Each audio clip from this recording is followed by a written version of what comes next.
Hey everybody, it's Made in Abyss Weekly with Best Guy Ever. That's me. Hey everybody, how you doing? Hope you're doing well. Friday. Katy Perry is our special guest today. Hi everybody, it's me, Katy Perry. I'm the biggest anime fan in the world. Oh, I gotta go do a new record deal. I'll talk to you guys next time.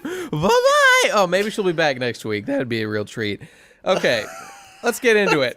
New character on the Made in Abyss Weekly, Katy Perry. All right, let's do it. We've just watched episode 5 of Made in Abyss. Incinerator. That's right. Deep. I say 5 weeks deep, but we started on the 3rd week. Whatever. That's true. So this episode, continuing from where the last one left off. Once again, sort of a slow-paced episode. Yep. Really feels like this show is. At this point, like I'm like, okay, this is the pace the show is going. Like, we can just kind of take a step back and not expect it to pick up at any point. The first episodes are like almost always the fastest, and just by nature of any show, they've got to do all their setting up initially. And some shows really fuck it up and do it badly. I mean, this show did it great. I loved the first 3 episodes and thought they were fantastic. Right. But really, it's natural that it slows down now. Which, like if I could have my way and everything was perfect, I would like things to move a little bit faster. But it's understandable. And I wouldn't even say that the actual plot has slowed down. Like, the show was slow from the start, really, like, in terms of, like, getting on the adventure and going to do the actual plot. It's just less dense now, because That's exactly really right. just got these 2 characters on this adventure at this point. You're darn right. And hopefully we'll have some new characters to spice things up as we move along. But let's get into it. Looking that way, yeah. So, first off, this episode just opens with, like, the exact scene from the end of the previous episode, but since we didn't really mention it, I like how that scene undercuts the sense of victory, where they reach the bottom and they're like, oh, we did it, we won, and then, like, they see a big fucking monster and she's like, let's get out of here before one of those, another one comes and eats us, it's like, reminding you at all times, don't get excited. This is a dark story. Don't think this is gonna go okay. I'm sure that will be pervasive, and I hope it gets more fucked up as we go. And the episode we get pretty fucked up real fast in this episode. There is a very utterly horrifying monster that's introduced here, which is what the hell was it called? It was called a corpse weeper. A corpse weeper, according to Horrible Subs, at least. Yeah, so this is a monster, a big bird thing that, like, eats the guts of travelers and then mimics their cries for help so that other people will run in to try and help them. That is horrific and terrifying, and we see this thing literally slurping out a dude's guts right before one of them comes and grabs our main character. So, maybe a little unsettling. Like, the monsters in this show have been terrifying from the start. Like, the one in episode 1 is a big, scary monster, but this one is more unnerving and conceptually frightening. And absolutely right. Yeah, both in what it's doing the scariest thing that we've seen in the show yet, which is devour a personal, like, well, not alive, but rip out their guts. And, we like... This show really, and I've noted there's several times in this episode and the others that I like this. This show is not squeamish. This show is not afraid to show you human guts. Like later on, we see Rico just like puking everywhere, and it does not pull its punch. I really like that and appreciate that grittiness, especially with these childlike characters. It just adds a layer of authenticity that, like, a lot of shows about, like, kids this age wouldn't do, but this show doesn't do that. It's not afraid, and I like it a lot, and I give it a lot of credit. Way to go, guys. Yeah, I was, I'm wondering, like, how far they will take it, because... That's the question. Yeah, we do see guts in this episode, but it's very, like, simplistic looking. True. Like, we don't see, like, a gory scene. Like, we're communicated the terror of this thing is eating a guy's intestines, but, like, it doesn't look fucked, like, the guy's face is kind of, not like that deep. His face is not very drawn in. There's just kind of like a little trail of blood coming off of him. We see little bits of blood. It's not like horrifyingly gory. In fact, actually, the dream sequence is a little bit spooky. Oh yeah, that's true. That's true. This show, I'm ready for that elfin lead shit. Let's get all the way in. Let's do it. Well, I'm just wondering about it because people have insisted so many times that this manga is extremely dark and terrifying and perverse and it's sexually charged and all that. But I don't know if the anime is downplaying it at all, but I really feel like it's trying to keep this certain kind of brisk tone where, I mean, I guess it's doing a good job of not suddenly making things feel like awkwardly terrifying when they don't have to. Right, I Like, agree. if this was a moment where we are supposed to like be in the shoes of the characters, to Rico, none of this is like that terrifying because she's kind of used to this idea that this is what the abyss is, and she even kind of like Regu in this episode. There's a scene where he's just like shook, he's like, I kind of just saw some fucked up stuff, and Rico's just kind of like, look, man, that's the abyss. Like, it's like that. You gotta get used to this, and so I feel like maybe the show wants to keep us in her mindset and not make it like, not frighten us too much to the point where we don't relate to how we're supposed to feel. Yeah, and I don't think the show is doing what you can see like with like cartoony violence where it just kind of like downplays it or it gets so ridiculous that you can't take it seriously. It really does feel like in character with the world that like Rico lives in, that we see these sorts of things and that she isn't freaked out by them. But then we've got Reg there. Ironically, the robot is the one more disturbed by these things, like the more innocent one between the two. It's an interesting dynamic and feels in character and good. Yeah, we got a lot of confirmations on some things that we were saying in the previous episode, such as that Reg, his inexperience is going to be his big weakness in this show. We saw how the hunter guy got the drop on him before, and in this episode, a bird gets the drop on them and captures Rico, and Reg's like, oh fuck, how could I have been so inattentive? And it's like, this is going to be how he gets fucked, Like, yeah. Like, it's a great way to like undercut this otherwise really overpowered character, like he would be insanely overpowered if not for the fact that he's so inexperienced. He doesn't really know what he's doing, and because Rico is so weak, even with her experience, which is not that much greater, she's in constant peril. So yeah, these two feel very underpowered at this point. It's true, though. It's funny you say that because I mean there was the power level jump, but before we get to that, I did want to say I liked, and I thought this was interesting. So like right away, during the scene where Rico gets captured by the corpse sweeper and she's being carried off to the nest, and Reg's having his little panic moment. So like he points out that like, oh no, she's ascending because she has risen like only it looks like maybe like 100 feet in the air or something, like not really a very long distance, but she immediately passes out from how severe the strain is on her. So this is like quite noteworthy stress that the curse is putting on her, even from that like small amount of escalation or ascension. So that's pretty serious shit right there. Yeah, you were talking about how we weren't sure, like they established so much about the curse that it was like, are we gonna have them going back up and stuff? But no, it's more like they even can't if you go go up up a little, you get affected by it. Yeah, it's pretty drastic. I don't know how high up they were supposed to be because I mean they're gonna have to ascend to go into this treehouse in the second layer. I wonder if that's gonna be. That's true. Maybe it's the speed with which you do it too, because like she's carried by a bird real fast. Yeah, I mean, I feel like they can play it a little fast and loose in like a moment like that, and like not every time do they when they go up an incline do we have to like address how severe the curse is being right now. But I guess they were just showing that like in general they want us to keep in mind when you're going up in any kind of when you're arising. It you definitely gotta watch confirms that the curse doesn't hit you all at once near the top. It's right anytime you go up. And hey, huge risk that if we get to layer 6 and you have to fucking climb up a little bit of cliff, you might die. Yeah.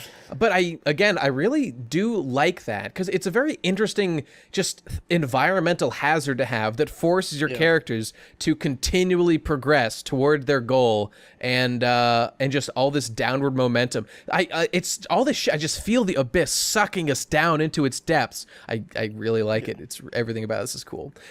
So as she's carried away by the bird, that's when we get the thing that I think we both predicted.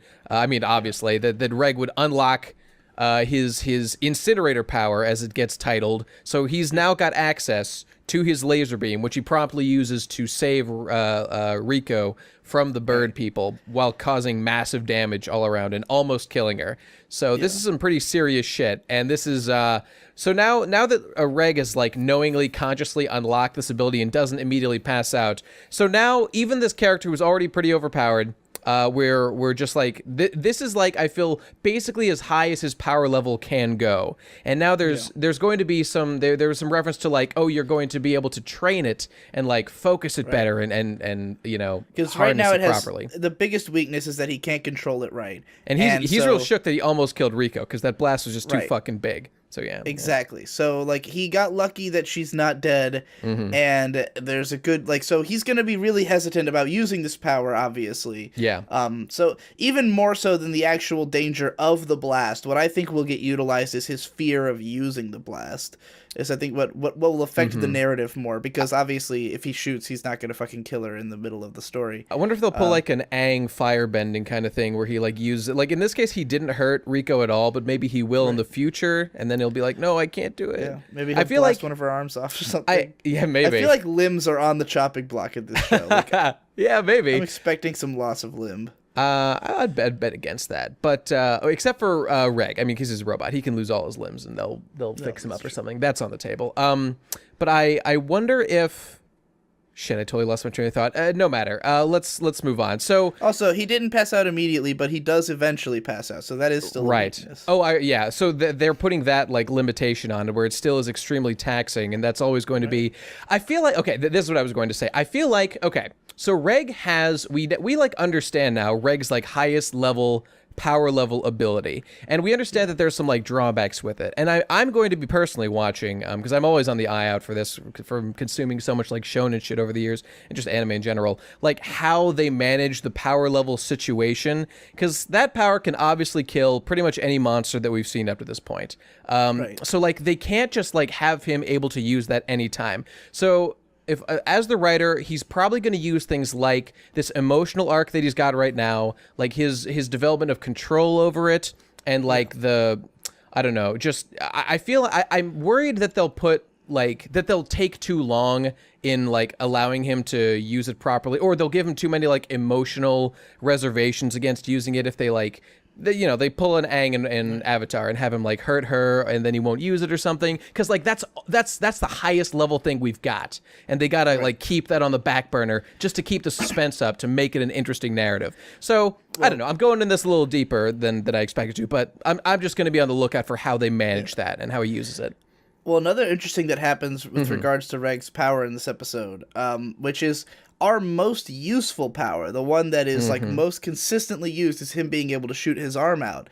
And as soon as we get to level 2, we've got a severe wind that makes it so he can't do that consistently. That's good shit. That was extremely unnerving to see this moment where it's like, oh shit, like even the most basic power that they need all the time is now not completely under their control. And they get out of the situation fairly easily in this case, but like again, I feel like so far we've just been establishing again and again how many ways these two can fuck up, how much all the things we know they do have going for them can't really save them if it comes down to it, you know? Yeah. That's exactly how it should be. Because, like, with a narrative like this, you've got, like, a character with ostensible superpowers. But, like, just a character using superpowers to solve problems isn't an inherently interesting thing.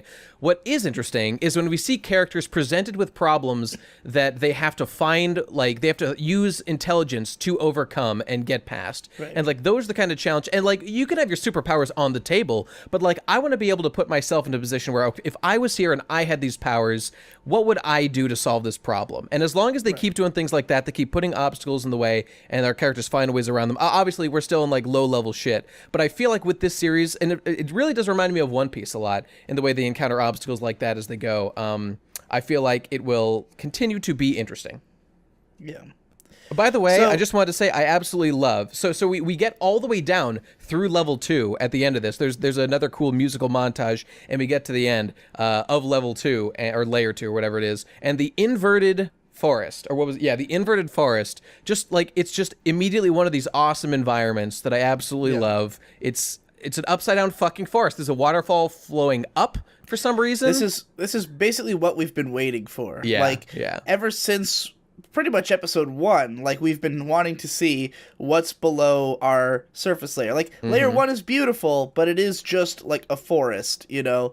Layer 2 is where we're getting into the fucking all right, now shit's weird. Now we've got an upside down forest. Like And this is now inventive. And you know what I love about the idea of the inverted forest? Like that idea just makes sense as a way that like we know that like the abyss is divided into layers, each with their distinct like geological formations and flora and fauna and shit. And so like of course it makes sense that like the forest layer at the bottom of it, there's just a bottom to this forest that isn't just like stone. It's just like the upside down portion of it. So it's just like it's a natural extension of a tree going all the way around the bottom of a layer that I wouldn't have thought of that, but that's an interesting way of looking at it. It just makes a lot of sense to me, and I think it's a natural extension of it, and I think that's really cool. I mean, the only thing that doesn't make sense to me is this waterfall flowing up. Like that's just magic, but that's not a problem. I'm hoping that we learn a little bit about what's going on. What with I was that. curious about is when they're like running on the treetops, like how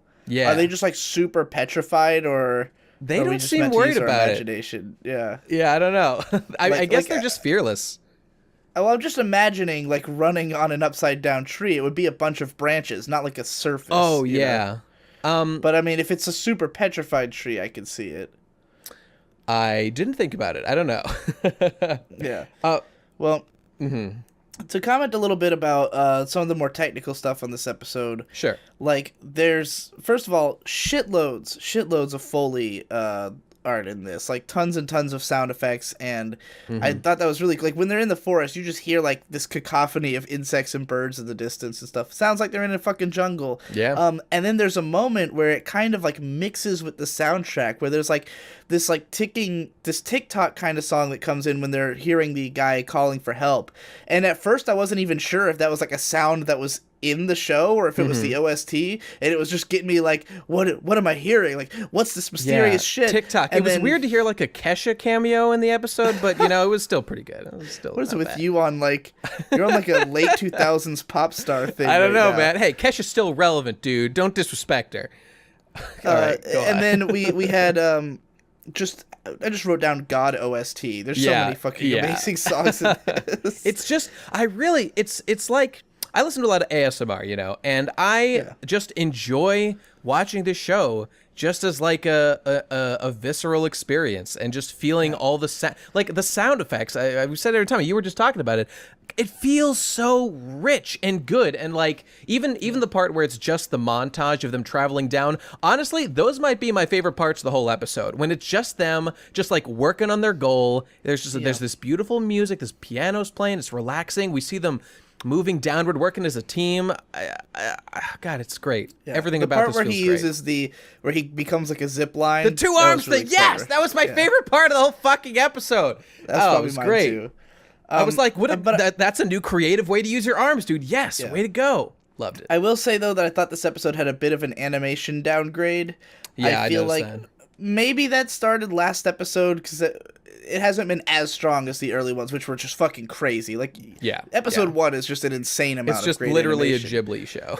Yeah, but, like, this one, there's a lot of, like, lingering on a shot a little longer than maybe it needs to. Like, lots of places where it just felt like stuff was not moving. I really noticed one shot that was just like that. It's them. It's a shot of just Rico and the two of them. They're like rappelling, but you can see a little bit. You can see the background scrolling as they're moving downward, but they themselves are freeze framed. But you can see like they didn't animate the arm extending out of Reg's of his arm thing, so you just see like a stationary cable as they're somehow moving down, and I'm like, all right, guys, come on. Let's put a little effort into this. That would be easy to do. Come on. Well. So, yeah, I noticed that. I don't know if that would be easy to do. Well, no, I was just thinking about it. All you do is you crop out that image, you make a line, and then you just pan that up with the background as you're going down. It's easy. Fucking easy. I can do that shit. There was also some cool new character designs showed up at the end. Yeah, we only see them kind of in shadow, but both of them seemed a little bit more like detailed designs than we've seen from most of the characters so far. So maybe people in the Abyss are like weirder and have these are more, like the real characters. These are the characters that like the author was like, all right, it's time to get serious and make characters people are going to remember. Yeah. So, to talk about some of the thematic elements in this, once again, this is something I talked about before, but it's really being hammered in, this fact that Rico sees Reg as a robot. Yeah. And, like, that's why she is so comfortable with him and like doesn't think of him in like a sexual way, and it's like okay, like she wakes up naked and he's all embarrassed and she's like, why are you embarrassed? You're a robot, you can't fuck. You don't care. It almost feels mean. It almost feels mean the way she said it there. I was like, come on, I mean, you know, she just doesn't think of him as a human being, like, at all. She really thinks of him as a robot, and that's obviously gonna be like a big emotional thing that's gonna have to. You're absolutely right. The other shoe has to drop on that at some point. Like, he clearly likes her. He clearly has all of the functions of a emotional human, and she just hasn't. I don't know if she's like, on some level, like, willingly ignorant of it. Like, she wants him to be a robot, so she, perpetuates that idea. I don't know. But, like, she says it, like, multiple times this episode. Well, like, she certainly thinks it's cool that he's a robot. So she likes it about him, so that's fine. But if there's, like, not a malicious thing, but just, like, I don't know, unsympathetic thing, I don't know. I'm not sure. But that definitely will... Yeah, go on. Sorry, I think my favorite piece of dialogue in this episode is when Reg says, like... Rico's all excited about the power and she like gives it a name and he's just like, I'm not in the mood for that right now. I'm feeling a little shook. I just love the way he said, I'm not in the mood. I like his very matter-of-fact statements about things, and I don't know, something about it I think would normally be kind of annoying, but I like it in this case. For some reason, Reg pulls it off. Like, there's another scene where because he's describing the fact that he's emotional, like the fact that he's like telling her, I'm not in the mood in a very matter-of-fact way, but like he's describing the fact that he is like feeling something really intense right now and needs her to calm down so he can process it. Like, there was another moment that wasn't exactly like that. It was more of like a comedy moment. Oh, God damn it. Okay, I can't think of it right now. I'll bring it up when I think of it. But she respect his feelings, Rico, you bitch. You're an asshole. So my last note is about them eating each other, because we've talked a lot about how the culture of the Abyss is that people just kind of have been indoctrinated into this idea that, like, all you want to do is go into the Abyss and explore. Like, your life is you are going to die in the Abyss, but you need to bring new stuff to the people above. You need to give yourself for the greater good of learning about the Abyss and exploring further. And here we've got that in a very literal way, where they're eating this bird that they just saw eating an explorer. And Rico explains, like, yeah, most of what we eat is stuff that has eaten people. But, those people gave their lives, and now their nutrients are back in us, and we are continuing their journey. And, like, it's really that sense of, like, this is what the people believe, is that you are giving your life so that the next generation will be able to, go even further. It's the circle of life. Yeah, that's what it's about. This is their life. This is what everyone does. And I was paying more attention to the lyrics in like the ending theme song, which is just like, we're going down, everyone goes down. This is the Abyss. You can't escape. There are dreams, or maybe it was the opening. I can't remember. The lyrics, the OP is definitely like that too. Like, the lyrics of them are very literal. It's like just describing the plot of the show. I love literal lyrics like that. In case you didn't know, it is the two voice actresses who sing the OP and ED. So okay, I didn't know that. Literally Rico and Reg's voice actresses. That's dope. I love it. I'm a big fan of, especially the ending theme. It's fucking awesome. Yeah, the ED is pretty cute. I like it. I like the video a lot. Yeah. That's all my notes. You got anything else to say about this one? Let me take a look here. I was not really another musical montage I liked. You know what I did want to say? I wanted to give the show, I guess, I don't know, not credit or anything, but at the very beginning, there's some attention given to these, like, amagiri plants that ostensibly seem to function like the star compass that's been lost. So they're just kind of setting us up for, like, there are other ways to tell what's what in the Abyss, because like Rico went to some effort to say that like things get really fucked up in the Abyss, and you don't know what way's what. So they're just kind of pointing out that like these plants, they always grow, and or like the big leaves point towards the center of the Abyss, because those are like the two things that you have to keep track of when you're in the Abyss: which way to like the center and which way is up. And like this particular plant does those things, which is cool. There seems to be a lot of world building set up in this episode. Like, reassuring us that the like things get more intense towards the middle. Like with the center of the abyss is where it's where the force field refracts the light or whatever. So like there's more wildlife, there's more danger, and the curse is worse. So the closer you are to the middle, the worse shit is. I really appreciated like when they are headed towards the seeker camp. I really like this stuff when they describe how like specifically because of that, as you get farther away from the center of the abyss, like the animals get less aggressive and like the plant life gets less intense. It gets like easier just to get around. And so naturally, like they built the seeker camp in one of these like niches that's far away from the center, just because that's like the most logical place to do it. It's the calmest place. And they've got like the famous thing there is a telescope so they can see into the center of the abyss even though they're far away. And they just talked about like other reasons why it made sense. It's like on a downward slope, so it works perfectly as like a place for people to meet up before heading down to layer 3 and stuff. Yeah, I like the idea that there's no natural formation connecting the top and bottom of this layer. There's the upside down forest and then there's the ground, but like the only way to get there is like a man-made structure that connects the two. So that's interesting. I wonder if that had to have been built before they could even go any further into the abyss. Probably, this is like the result of many generations of work. I'm sure it took a long time to get down deeper and deeper. And I thought it was interesting. Okay, so when they get to the bottom of layer 2, there's some discussion about like how so we talked last time about how weird and mysterious the what they call it, the barrier is, or like the force field. So like so they talked about the reason why like the animals get more aggressive towards the center is because the barrier carries not just light but nutrients. The barrier carries... Okay, that doesn't make any sense. How does it carry nutrients? Nutrients the same way the sun has nutrients. Like the sun has no nutrients. I mean, it has energy. The sun provides vitamin D.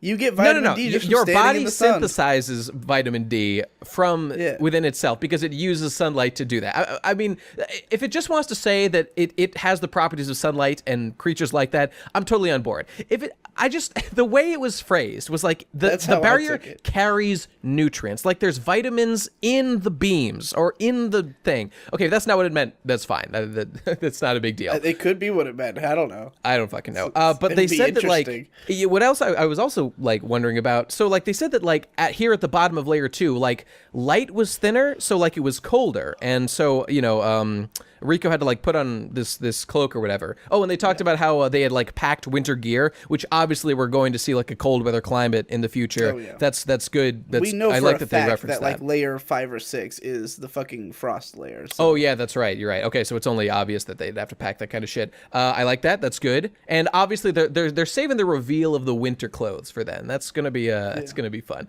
So I don't know. I liked all that stuff. And the only other thing I wanted to mention was I feel like it is appropriate to say this didn't really stand out to me as much the second time I watched the episode as the first, but I'm just saying Rico spent a lot of time without her shirt on. I'm just saying that was an extended period of time.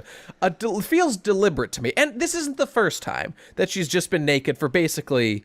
I'm not going to say no reason, but she's just very comfortable walking around naked. Could this be just the predilections of the mangaka at work?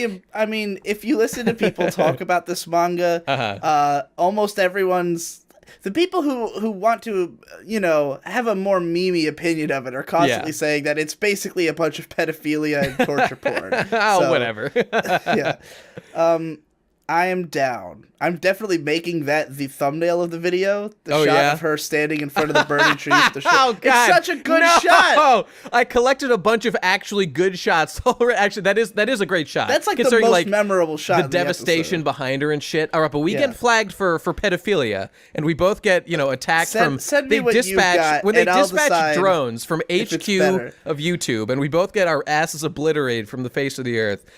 Just know that You can't see any nipples. It's safe. For yeah, work. It's fine. It's all good. How old are they again? Are they 12? 12 seems like the right number to me. Is that right? They're from another world. No, putting aside, age of consent, I'm just wondering how old these characters are. We don't know how Rico. long it takes the sun to go around the moon in that world, man. Okay, yeah, all right. No, let's avoid answering that question, everybody.